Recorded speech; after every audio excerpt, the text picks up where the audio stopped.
Good evening and welcome to For the People. Mention the civilization of ancient Greece and most of us automatically think of science, philosophy, and mathematics. But is this image of Greece true to her real history? And more importantly, how is the image of the ancient Greeks as the creators of science and philosophy being used to bolster and perpetuate racism? We'll explore these and many other questions in this one-hour live call-in special with Dr. Martin Gardner Bernal, author of Black Athena, The Afro-Asiatic Roots of Classical Civilization. For 9 years, Dr. Bernal was a fellow at King's College, Cambridge University. Dr. Bernal earned the PhD in Oriental Studies at the same university. He is currently a professor of government studies at Cornell University. Incidentally, Dr. Bernal is the grandson of Sir Alan Gardner, who deciphered the earliest Semitic alphabets and wrote the standard Egyptian grammar book. Dr. Bernal, what impact has the image of Greece as the place of origin of mathematics, science, and philosophy had on racism and education? I think the image of Greece has had an enormous impact on racism. I remember when I was young, I spent some time in southern Africa, in what are now Malawi and Zimbabwe. And there, the common thing for enlightened white liberals was to say, well, the Africans are coming on fine, but they need 2,000 years of civilization to reach our level. And I think by that, they had in the depths of their minds the idea of Plato and Aristotle. That was the 2,000 years which whites had behind them and blacks didn't. More crudely, the extreme right-wing group headed by a French intellectual called Alain de Benoist, which is in France, he's extreme right, has somehow chosen the name Grèce, which is the French for Greece, as the word for his right-wing intellectual group. The idea of Greece as a pure, white, creative civilization has been extraordinarily useful for racism. Now, I remember as a child, when I started reading books on the Greek heroes and things like that, I felt a sort of comfort. Here were people doing exciting and adventurous things who were somehow connected to me, that I was somehow like the Greeks, they were like me.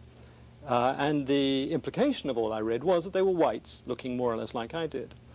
I know, talking to black students, that they get exactly the opposite feeling, that the Greeks are somehow not like them, that a friend of mine, brilliant man, was told by his philosophy teacher on the first day of college that all philosophy runs between Socrates and Nietzsche. There is no other philosophy worth talking about. And that meant that he, as an Afro-American, felt shut out from civilization because the real core of civilization was Greece and Northern Europe, and therefore no one else in the world could share in it. Specifically, what are some of the mathematical and philosophical concepts that have been attributed to the Greeks?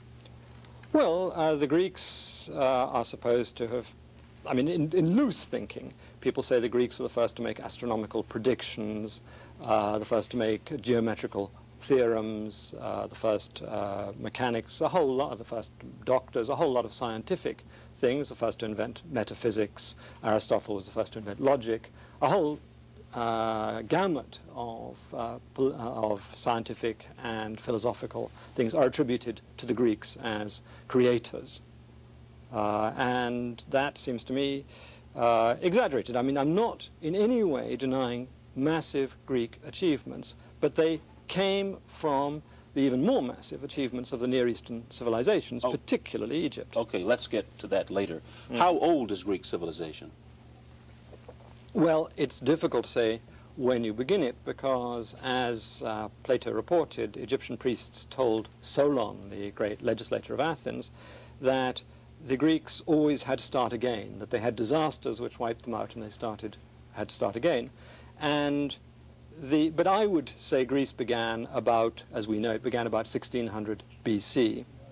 And then it was overwhelmed by a series of catastrophes and then restarted about 750 BC. Okay, now to your book, Black Athena, The Afro-Asiatic Roots of Classical Civilization. How has the image of Greece changed over the last 2,000 years? Well, it's changed very fundamentally. in that the classical writers, people like Herodotus, you quoted when we started, had a very clear image that the Greeks had been living there in at a rather primitive level, and along had come Egyptians and Phoenicians. Phoenicians are the people who lived on the Levant in present Lebanon, and these people had set up cities and had civilized the Greeks, had taught them irrigation, new weapons, how the alphabet, how to write. A whole series of things were attributed to these Egyptian and Phoenician colonizers.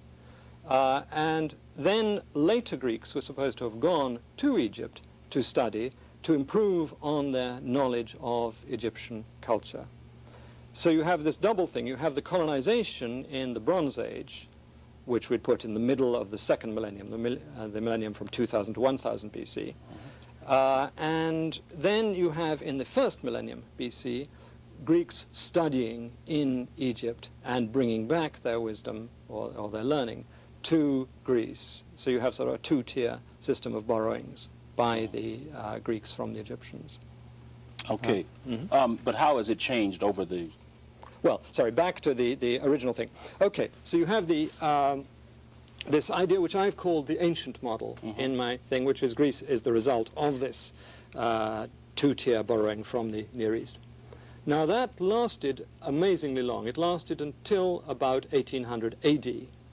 So until 1800 AD. Yes. If you talk to anybody living in the 17th or 18th century ADs, this is European scholars among others, they would have said the Greeks were great people because they preserved some part of the wisdom of the Orient. And they had learned from the Egyptians and they had transmitted this wisdom on to later ages, and they should be given the credit for that. This was the image of Greece as the first European country, the oldest European country. And it had been the oldest to be civilized because it had been close to the much older civilizations of the Near East.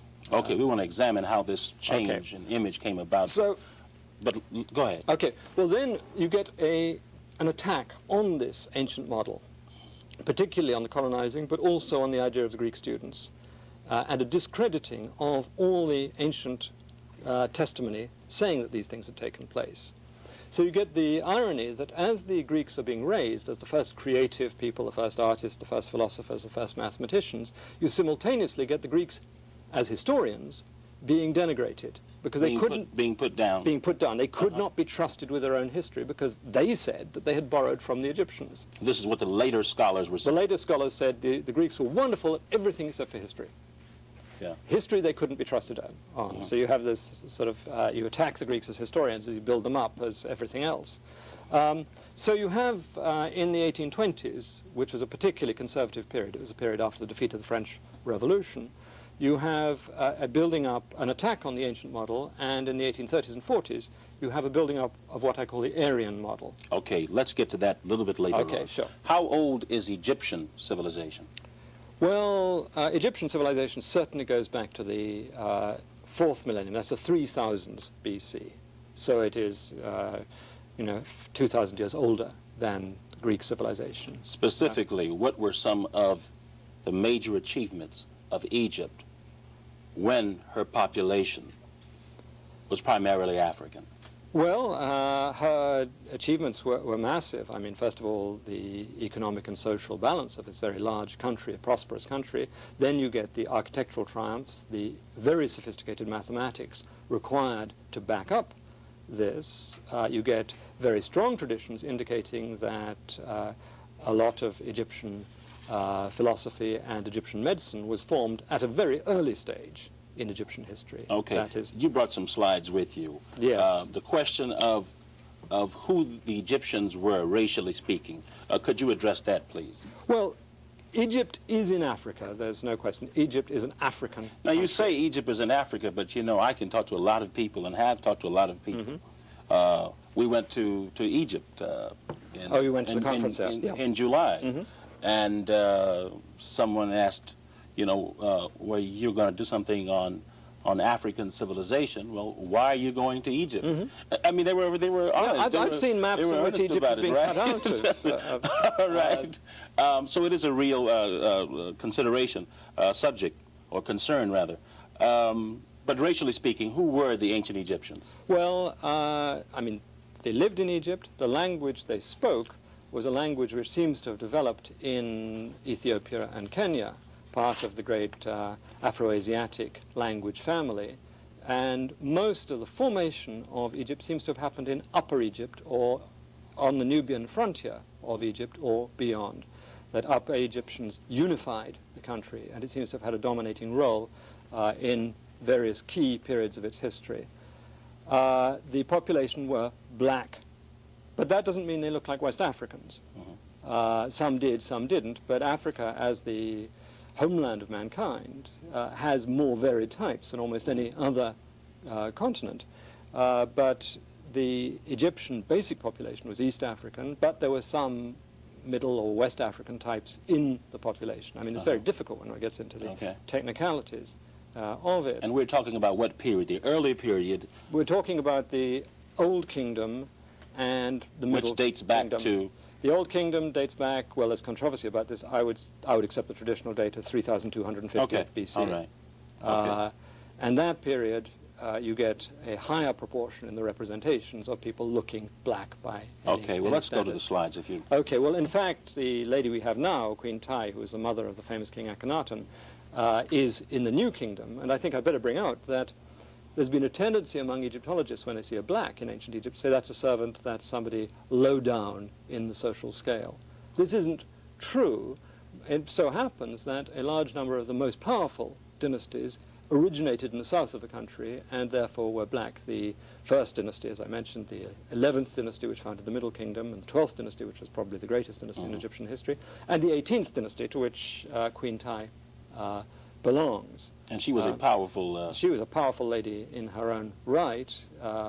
In an earlier program, you mentioned that at some point the Greeks were paying tribute to her, I think you said. They were certainly paying tribute, or people from the Aegean were certainly paying tribute to her husband, and we've now seen that her daughter-in-law, Queen Nefertiti, was sending envoys, or seems to have been sending envoys to the Aegean, or people with high authority. So there's no question that Greece was in relations with Egypt, and those relations were of a subordinate to a superior, whether it was sovereignty or suzerainty. Okay, well, let's look at another. Well, here is Akhenaten himself, the famous heretic king, supposedly the founder of monotheism, a very important and interesting figure. We know quite a lot about him. And we can tell his face because it was a period of realistic representation. It wasn't a period in which people were represented formally. But you've had European scholars to say all kinds of things about the physiognomy or it's supposed to be disease. There's some physical... And to back them, there is the problem of his body, which does look a bit strange. But his face reminds me of a number of friends I have. I won't go into names. This is a 12th dynasty pharaoh. Then we have the famous Senwosret I, known to the Greeks as Sesostris, who was a very major conqueror. Actually, I'm doing some work on him at present, and I'm now convinced that his armies reached Turkey and probably Bulgaria, and perhaps beyond. The significance of this being what? Oh, in a large number of ways. First of all, Herodotus and the Greeks say this about Sesostris, and in fact, the 19th century scholars have said it's totally absurd for an Egyptian pharaoh to have conquered that far, and the Egyptians must be vainglorious or must be boasting or imaginative and confused when they described these conquests. So that it's very important as a backup for what the Greeks said. And if the most absurd thing they said seems to have some historical backing, then you should believe a lot else of what they say. It's also interesting how 19th century scholars found it very difficult to believe that an African king could conquer large areas of the Near East, that they're perfectly happy to have Persians or Greeks do it.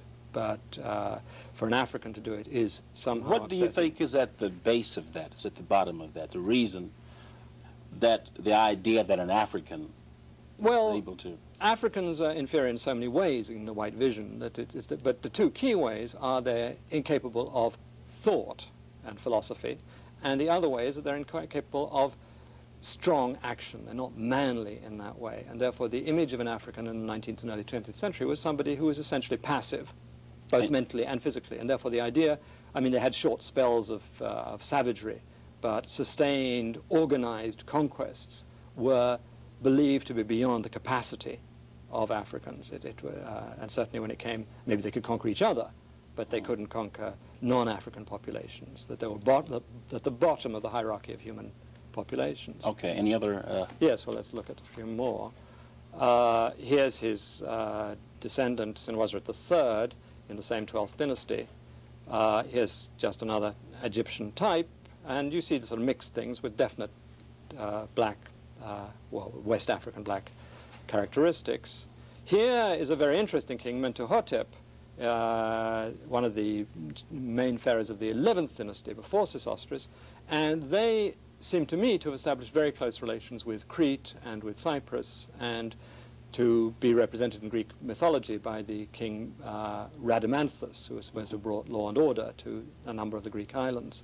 So you have Mentuhotep as a very important thing, and he came from the south of Egypt, and there's no reason to doubt this.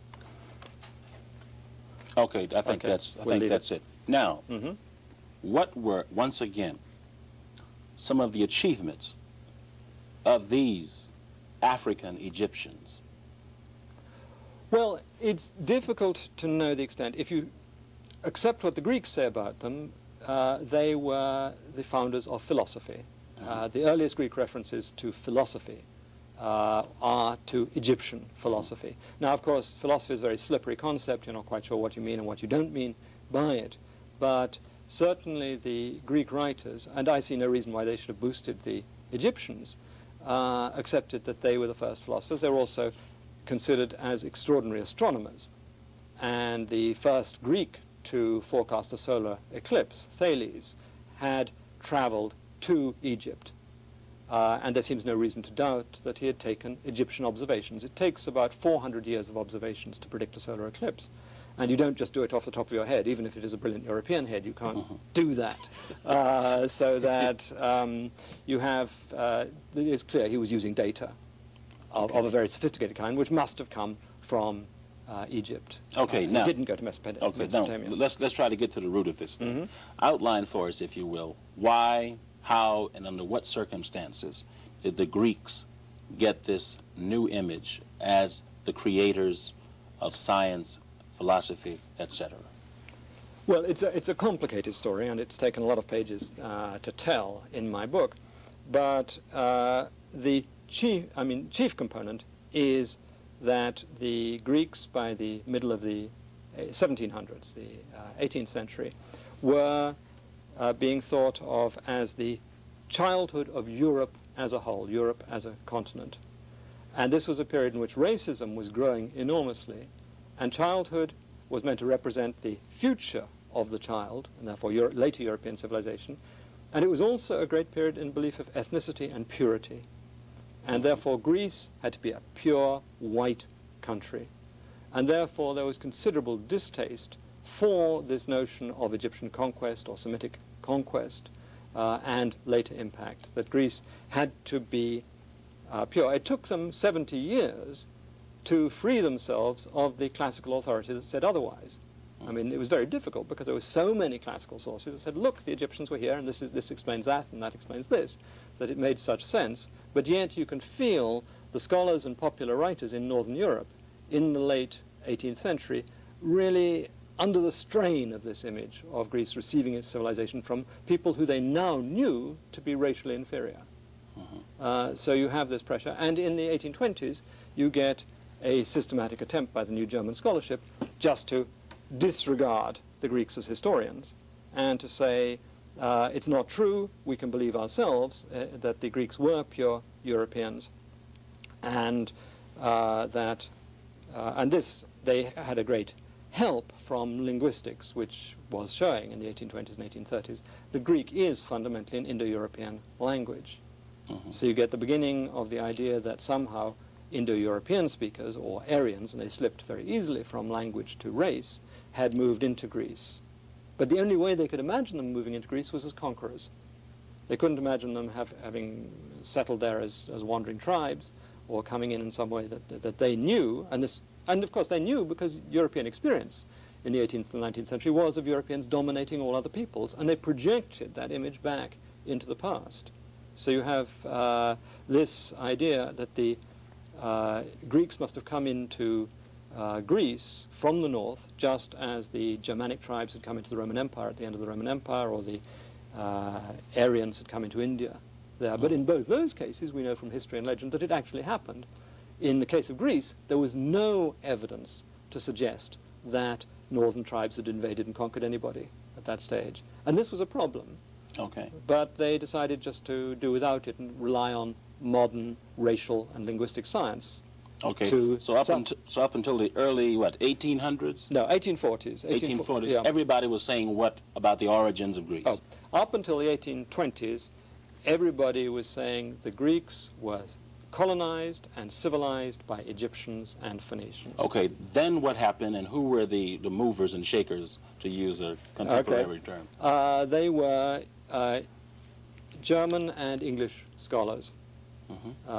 And they started the attack. I mean, the particular university, which I think was crucial in this move, was the University of Göttingen in central Germany, but it had very close connections to England because it was under the same rule. The same King of Hanover ruled England.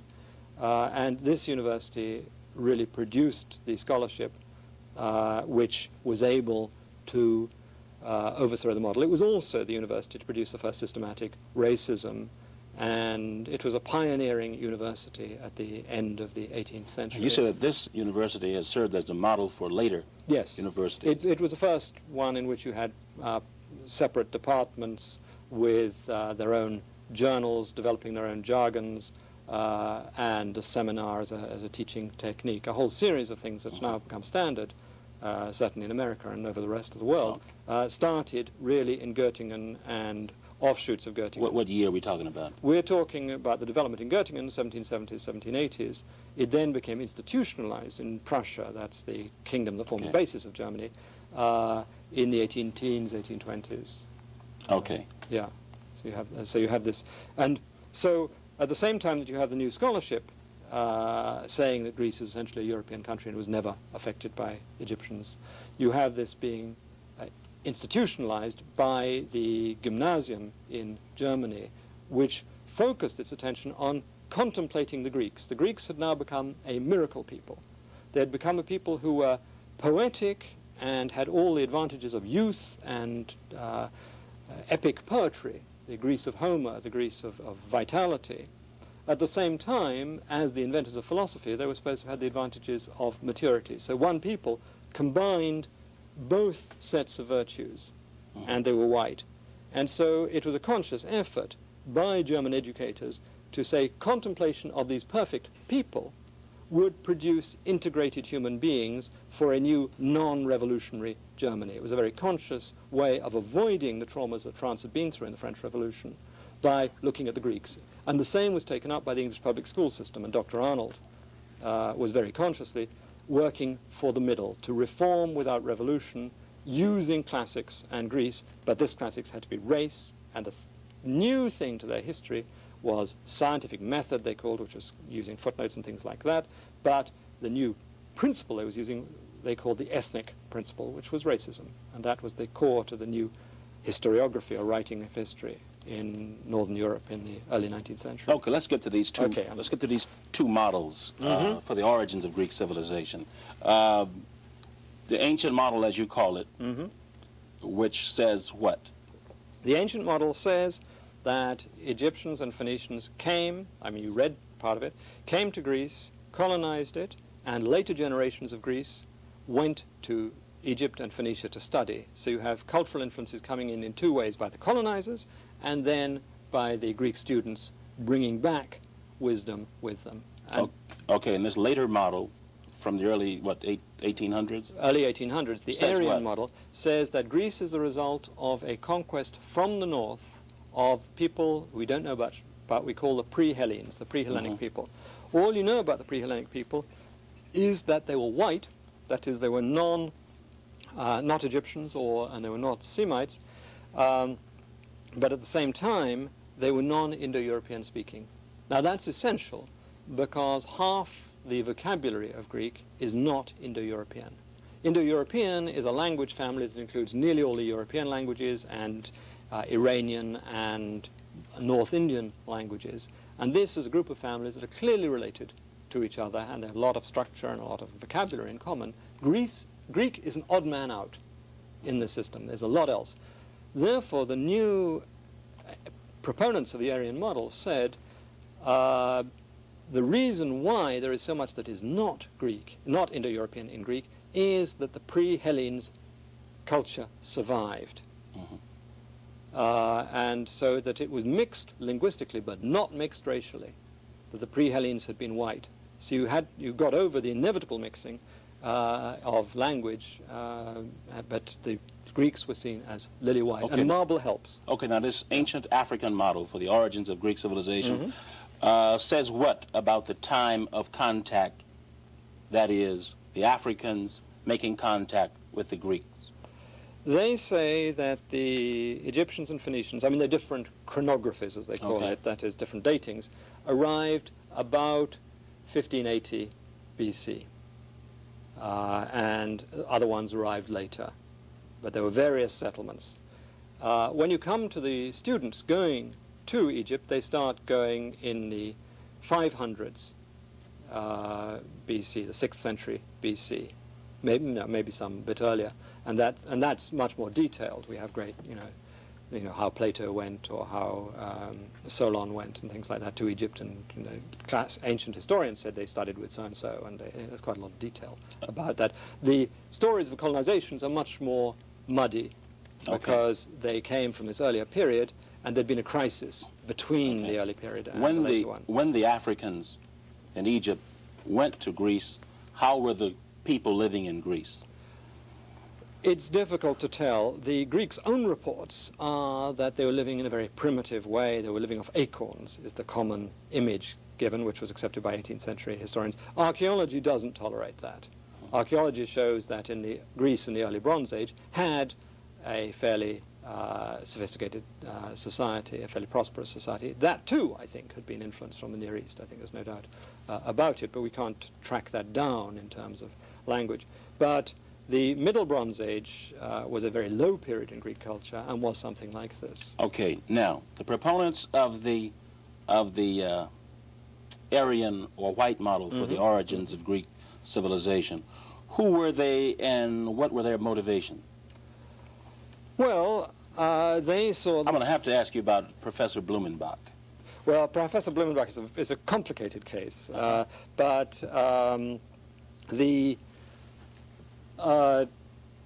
well, let me try and think. In Göttingen, there was Professor Heine, who was a dominating figure, who was very interested in the non-European world, but was convinced in the racial superiority of Europeans, and the belief that the Caucasians were the original race and the perfect race from which other races had fallen off, that the blacks had gone to Africa and blackened and become wrong in that way, the Mongols had gone off to Asia and become distorted in that way, that the true original type of man was the white Caucasian. And this was common in Göttingen at the time, and in fact it was systematized by Blumenbach.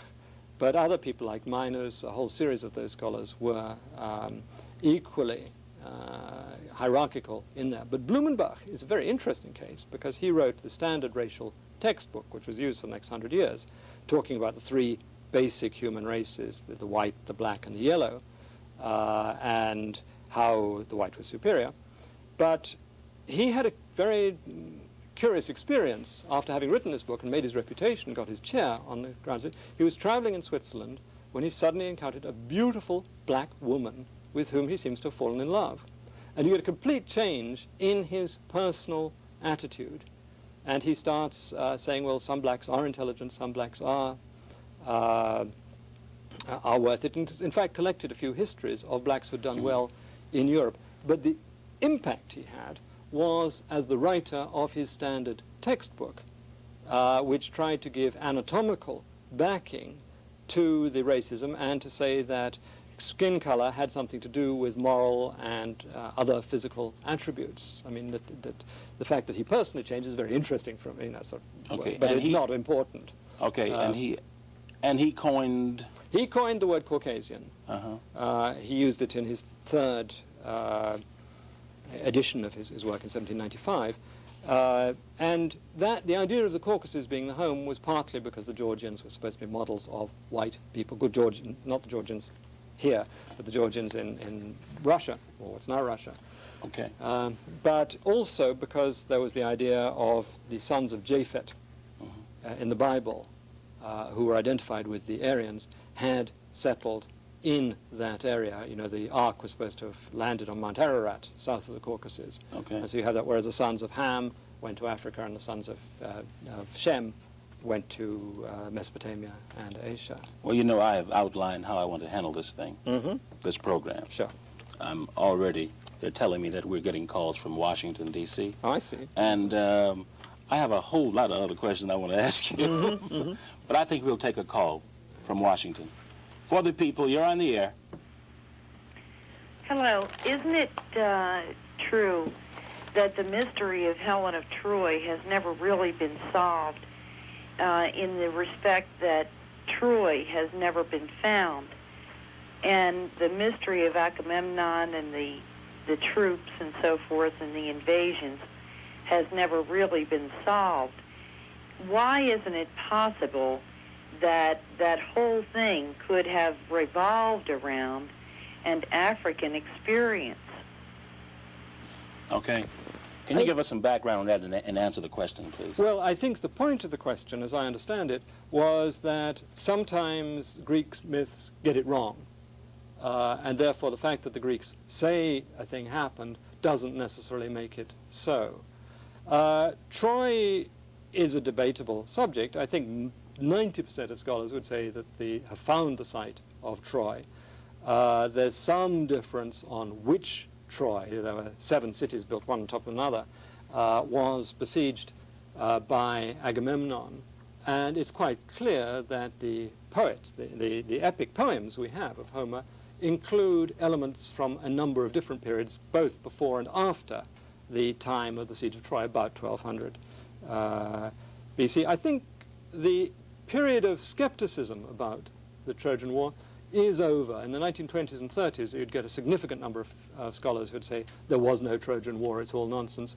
The tendency now, and I suppose I'm part of it, is to take stories seriously as working hypotheses. You want to try and find other evidence to back them. You shouldn't take them on face value without external evidence, but they're very useful as indicators of what happened. And in fact, Schliemann, the excavator of Troy, used Homer and Pausanias, a Greek guidebook of the 2nd century AD. Okay, now for the person sitting home who didn't Sure. go to Cornell or Cambridge, I'm sorry. Yeah. what is the significance of this? Well, the significance of it is that the Greeks do sometimes get historical things wrong. But the evidence in favor of Egyptian and Phoenician settlement, I mean, the attestation of reports of Egyptian and Phoenician settlement is so widespread among the later Greeks, and there is nothing in the archaeological record against it, and I think, in fact, there are several things for it, so that I think one should trust the Greeks as far as this is concerned. But everything I'm saying is based on competitive plausibility rather than certainty. Okay, well, let's take a call from South Carolina. For the people, you're on the air. For the people, you're on the air. All right, you're not on the air. Let's talk about what the Greeks learned from the African Egyptians. Philosophy. Could you give us some specifics on that? Well, I mean, the one thing that the Greeks all attributed to the Egyptians was the invention of the idea of the soul. I'm talking about a theological, philosophical concept, that it occurs in Socrates as portrayed by Plato. But the idea of a soul, the idea of metempsychosis, that is the soul traveling from one body to another, is clearly around, at least in late Egyptian thought. At a more strictly philosophical level, you seem to get notions of an ideal world of numbers and of pure, perpetual beings, a world of the gods, which involves intellectual concepts, as opposed to the world of becoming, a world in which things grow and fade and grow up. And that you get in the so-called Memphite theology, which is a text that dates back to 2700 BC, something like that. You get very, very old things. So a lot of metaphysics that I think you can trace back. Okay, let's take some calls. Washington or South Carolina. You're on the air. Hello. You're on the air. Good afternoon. How are you? Fine. I'm a student at University of South Carolina, and I'm in the art department. And my question was that where could I attain a book with some of the information that your speaker is talking about? I did take art history, which some of the dynasties that he's talking about was fully covered. The instructor that they have at University of South Carolina is very good. I enjoyed this class and everything. And I just would like to do some type of research on my own. Hold up. Thank you. We got you. Well, I don't know how much help it'll be in art history specifically. I mean, my book, Black Athena, this is the American edition, which is coming out next month, deals with the subject as a whole. If you look in the American Journal of Archaeology in the early 80s, there are a couple of articles which I found very interesting, which are computerized studies of the kouroi, the earliest Greek statues. Now, for many years, these are the basis of Greek figurative sculpture. For many years, scholars have noticed that they have resemblances to Egyptian figures in their hairstyle, the fact that they put the left foot forward. But these were felt just to be things that sculptors could have picked up on a quick visit to Egypt. However, these recent studies are showing by computerized study of the proportions of the limbs to each other, the head to the body, things like that, that Greeks must have studied in Egyptian studios to do this, that there's no way you could casually pick up. They were following the second Egyptian canon of sculpture. So they were very precise borrowings. This is dealing with the 6th century BC. So there are particular things in art history which I think are very much worthwhile following up. Okay, let's take a quick call from the Greater Washington area. For the people, you're on the air. Hello? You're on the air. I would like to, I don't know whether I'm supposed to be talking to you nuts, but I wanted to know about, have you ever heard of a history about our ancestors of Europe? Our ancestors of... Have we ever heard of a history about our ancestors? Of Europe. Our meaning what? Our ancestors. Africans? What are you talking about? I don't understand what you're saying. It was a book that I studied in school. Uh-huh. And our teacher was a history class, and she brought a book in, said, Our Ancestors of Europe. And it's similar to some of the things that they are saying on this program. Oh, okay, thank you very much. Thank you. All right. I don't know which book you're referring to. I mean, the standard histories of mankind now, those by Richard Leakey, talk about the African origin of mankind, and therefore the first Europeans, like the first everyone else, came from Africa. And there are some interesting old Stone Age figures of women which look very African. The Journal of African Civilizations did a special issue on Africans in Europe in the, it came out in 1985, and that has some interesting material in it on that subject. But I'm afraid I don't know the exact book you're referring to. Okay. In the area of science, what did the Greeks get from the Africans in Egypt? Briefly, if you could. Briefly, okay. Well, I think you wouldn't believe we have about 15 minutes left.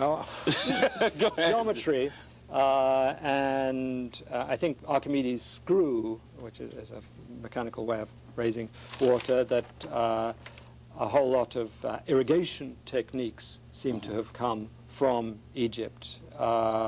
And medicine, there's no question that the Hippocratic texts of Greek medicine are very strongly influenced by Egyptian medical texts. Wasn't Hippocrates the father of medicine? That's what we were always told, yeah. But there's no doubt that even some formulae are the same in the treatment, that there's a very, very substantial Egyptian influence in the Greek medical line, so that in architecture, of course, there's very close. This actually we might show... Okay, for the slide. If you can get back to the Parthenon. Now, where do you think this is?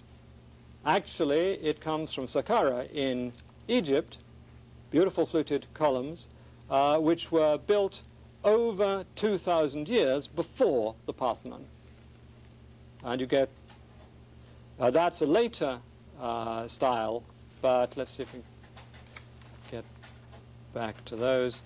Here again, you get very elegant Egyptian columns, so that architecturally as well as artistically, there's no doubt that Egypt had a very profound effect. A number of scholars will still try and say that the Egyptian columns had no influence on the fact that the Greeks produced very much the same thing. And this is not to deny the exquisite beauty of Greek architecture, but it is very closely related to that of Egypt. In fact, the one thing lacking in Egyptian architecture is the arch, and that's lacking in Greek architecture too. Okay. This question, and all that you have said about what the Greeks got from the Africans in Egypt, this question, what is classical and what is classical about Greek civilization? Well, classical is an interesting term. It's often used to mean standard, the model, and in the 19th century, the model of excellence to which all of us should strive. And by us, it tended to mean Europeans, because only Europeans had reached this high standard, and only Europeans could reach this high standard, except for a very few lucky Asians and Africans who could assimilate thoroughly enough to take on European civilization.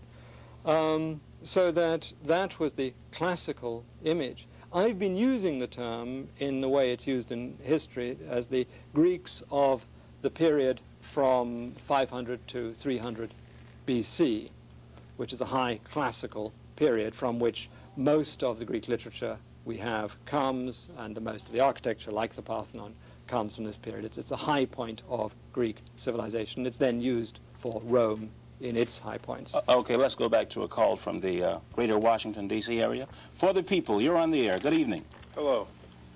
Hello. Could you talk about the reacceptance of the ancient model and who's willing to and who's not willing to accept it, and any personal problems you've encountered? Well, I was working on this for... Explain the ancient model. Well, the ancient model I think I have explained, which is the way in which the Greeks perceived their own past as being influenced by Egypt and Phoenicia.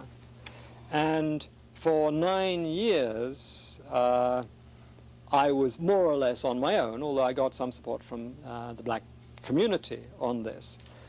In the last year, the situation has transformed radically, that a small press in England brought out Black Athena, and it has been very widely reviewed in England.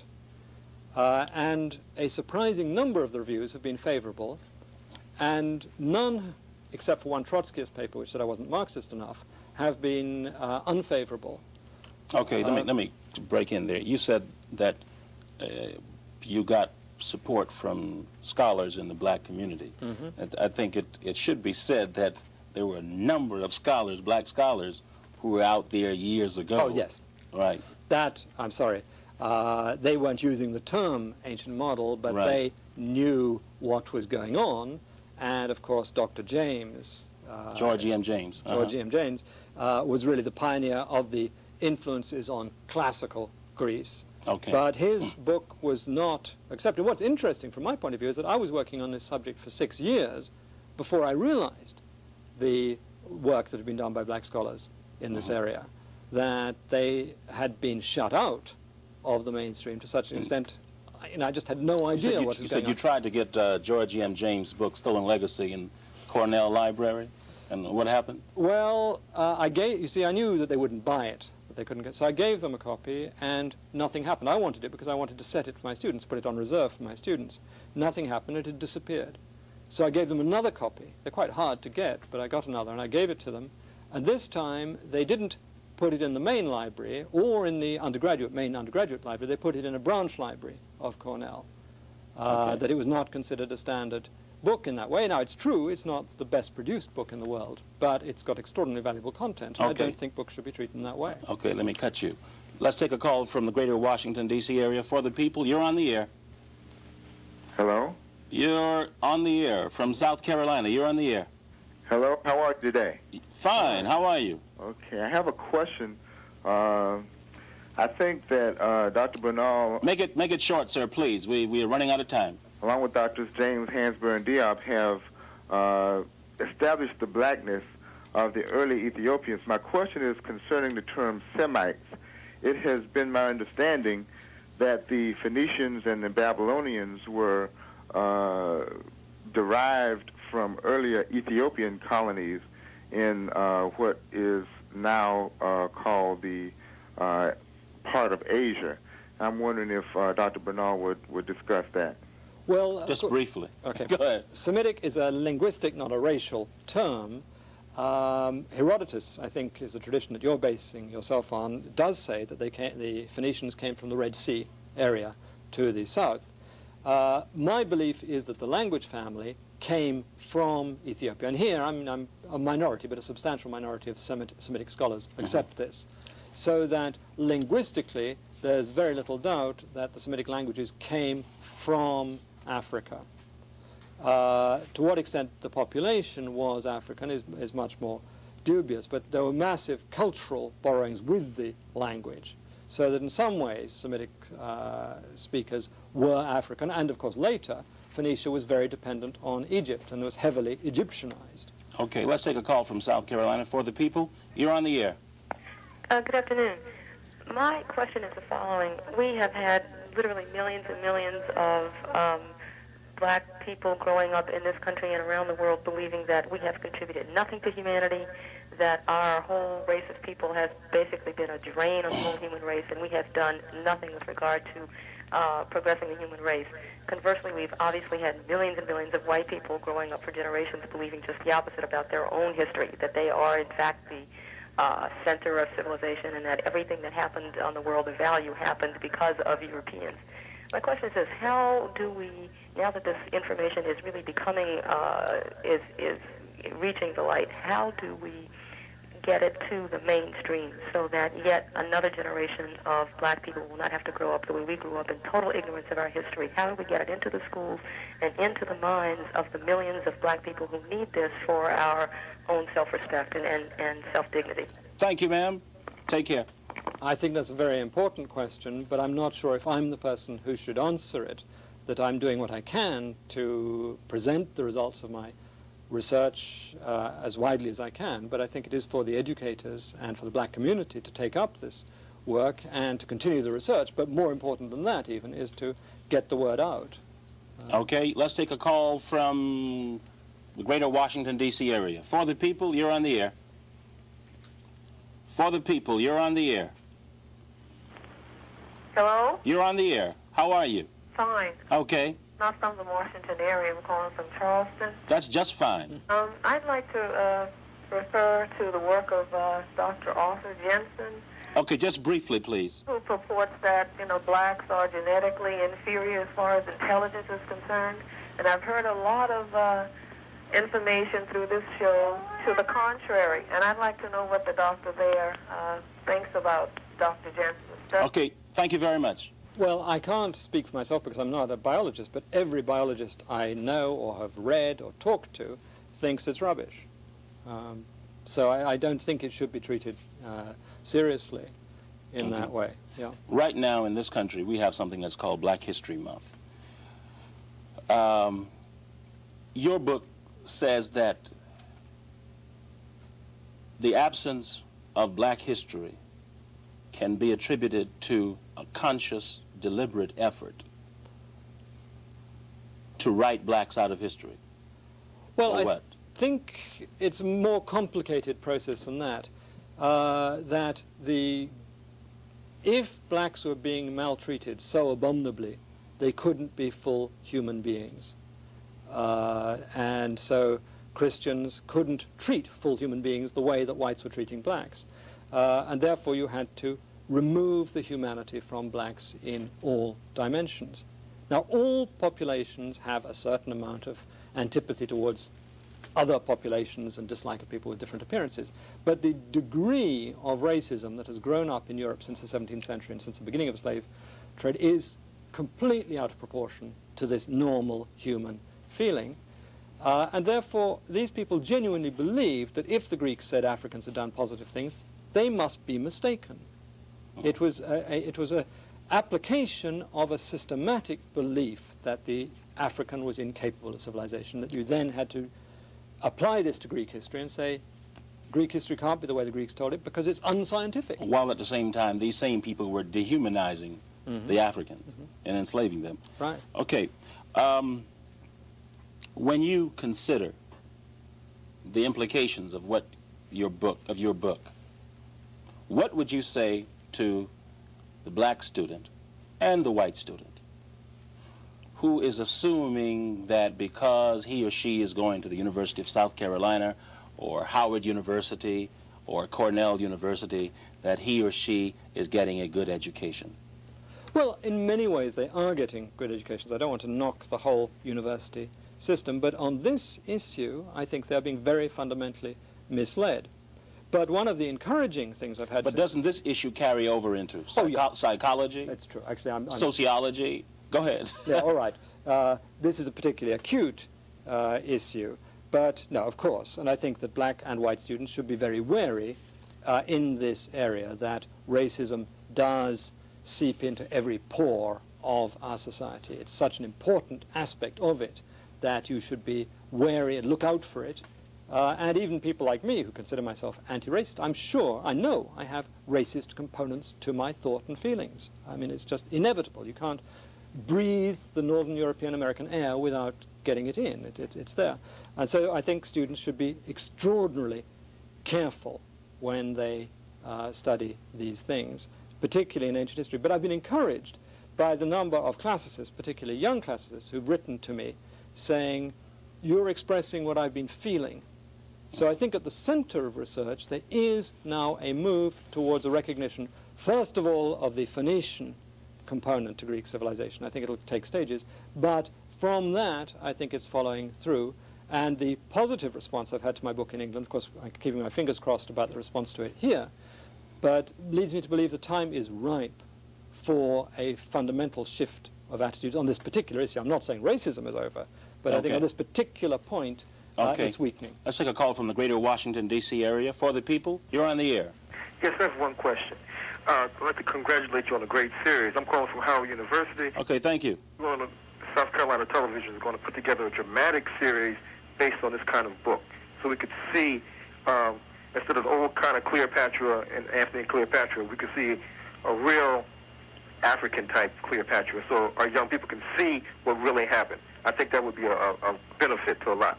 Okay, thank you. Thank you very much. To what extent did this battle over the origins of Greek civilization evolve around white men's desire to control the world's perception of the past and thereby shape all people's view of the present and the future? Are we not talking about controlling people's minds and how they see the world? Oh, the effect, it's absolutely clear. And the terrifying thing is the way in which what is the history writing by whites for whites has affected non-whites. That most third world people and American blacks accept at some level this idea that only Europeans can really do things. I mean, it's a very effective propaganda campaign. Now, to what extent, I don't think there was a committee which set out saying, how can we rewrite history to justify imperialism and slavery? Well, it's a cumulative process. But you said you had a whole university in Germany that was... Yeah, they were trying to apply the experiences of the modern world, which is the world of European expansion, to the third world, to the study of ancient society, so that in some way the knowledge that they had gained from colonial exploitation was now being brought home. Okay. But there were complications. But I think the overwhelming triumph of Europe in this period fed in to this misperception of Greek history. What do you think the future holds for the African model of origins, for the origins of Greek civilization and the Aryan model? Well, I'm always an optimist. I think that the Phoenician component in Greek civilization will be recognized in 5 years, and I think by the end of the century... Why that one before the... because I think that the Phoenicians are related to Jews, and the Jews are being accepted. Now, why do you say that the Phoenicians are related to Jews? Because Phoenicians... You said in your book that, in the introduction, that consciously, to quote you, consciously or unconsciously, European thinkers saw the Phoenicians as the Jews of antiquity. These same European thinkers probably thought, and apparently thought, that the Egyptians were white. Would you explain the relationship? Go ahead. That's complicated because people who liked ancient Egypt, particularly the Freemasons in the 18th century, portrayed the Egyptians as white. If you accept the Egyptians as civilized, then you have to make them white. What happened in the 19th century is they took out a double insurance policy. You got 30 seconds. Okay. If blacks are inherently uncivilized, you've got to shut them out two ways. Egypt cannot have been black, and Egypt cannot have been civilized. So you keep them out in both ways. And the essential project was to keep Africans away from civilization. Okay. We thank you very much for coming in, and we know that we have pushed you through this. The last time we did something on this topic, I think we took 3 hours to slowly and carefully develop it. I want to thank all our viewers in South Carolina and the greater Washington, D.C., and specifically Howard University's WHMM television, Mr. Arnold Wallace and Otha Brandon. Thank you. That's our program. Good evening.